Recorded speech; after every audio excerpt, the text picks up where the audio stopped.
Hello, কে বলছেন? দেখো তো চিনতে পারছো কি না আমাকে? না, চিনতে পারছি না। বলেন কে আপনি? এত তাড়াতাড়ি ভুলে গেছো আমাকে? মনে রাখার মতো কি কোনো কারণ আছে যে মনে রাখবো? তো এতদিন পরে কি মনে করে ফোন দিলেন? বেঁচে আছি না মরে গেছি এটা জানার জন্যে? মরি নেই, বেঁচেই আছি। আমি তো আপনাকে আগেই বলেছিলাম, কেউ ছেড়ে চলে গেলে কেউ মরে যায় না, কিন্তু কিভাবে যে বেঁচে থাকে সেটা শুধু সেই জানে। আপনাকে বলে লাভ নেই, আপনি ওগুলো বুঝবেন না। আচ্ছা যাই হোক, এত কিছু আপনাকে বলে কি হবে? আপনি কেমন আছেন? আচ্ছা, একটা কথা বলবো, রাখবে? বলেন, জিজ্ঞেস করার কি আছে? আমাকে কি তুমি করে বলা যায় না একবার?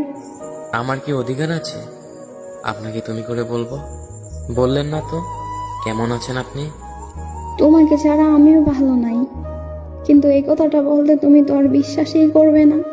মিথ্যা কথাটা আর না হয় নাই বললেন, আর কত মিথ্যা বলবেন? তোমার মনে হয় আমি মিথ্যা বলছি? বাহ! সেই ভুল ধারণাটা তো আপনিই ভেঙে দিছেন। কেন?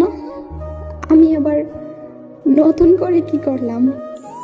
4 বছর ধরে একটা মিথ্যা কথা বলে গেছেন, বুঝতেও পারিনি আমি। কতই না বলতেন ভালোবাসি ভালোবাসি, কিন্তু এটা যে মিথ্যা বুঝতেই পারিনি।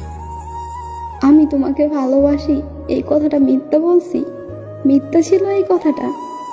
তা নয় তো কি, সত্যি বলছেন?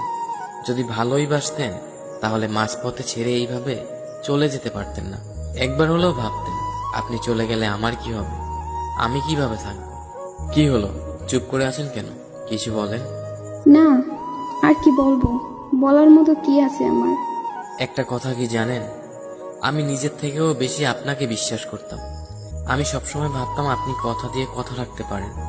যেদিন আপনি আমার হাতে হাত রেখে কথা দিয়েছিলেন, তারপর থেকে আমি ভাবতাম আপনি শুধু আমার। আচ্ছা যাই হোক, বাদ দেন এগুলা। কোথায় আছে সে?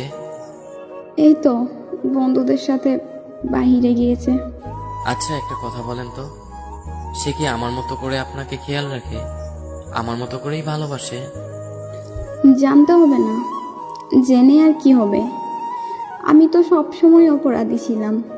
যখন তোমাকে ভালোবাসতাম তখন আমার ফ্যামিলি সবাই বলতো আমি নাকি তাদের কথা ভাবি না, তাদের কথা শুনি না। আর এখন যখন ফ্যামিলির কথা শুনে তোমাকে ছাড়তে হলো, এখন তুমি বলতেছো আমি বেঈমান, আমি অপরাধী, আমি খারাপ।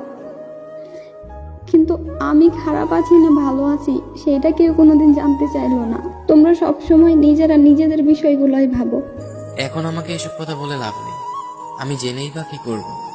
যদি এত কিছুই বলার ছিল, এত কিছুই জানানোর ছিল, আমার হয়ে আমার থেকে সবকিছু বলতেন, আমার পাশে থেকে আমার হাতে হাত রেখে সবকিছু শেয়ার করতেন, নিজের কষ্টগুলো ভাগাভাগি করে নিতেন। মাঝপথে এভাবে ছেড়ে চলে যেতে পারতেন না। একটাবার আমাকে সবকিছু বলতে পারতেন, কিন্তু বলেননি।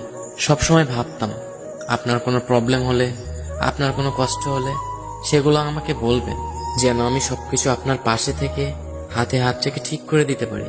কিন্তু না, আপনি আপনার কথা ভেবে, আপনার ফ্যামিলির কথা ভেবে আমাকে মাঝপথে একা রেখে ছেড়ে চলে গেছেন।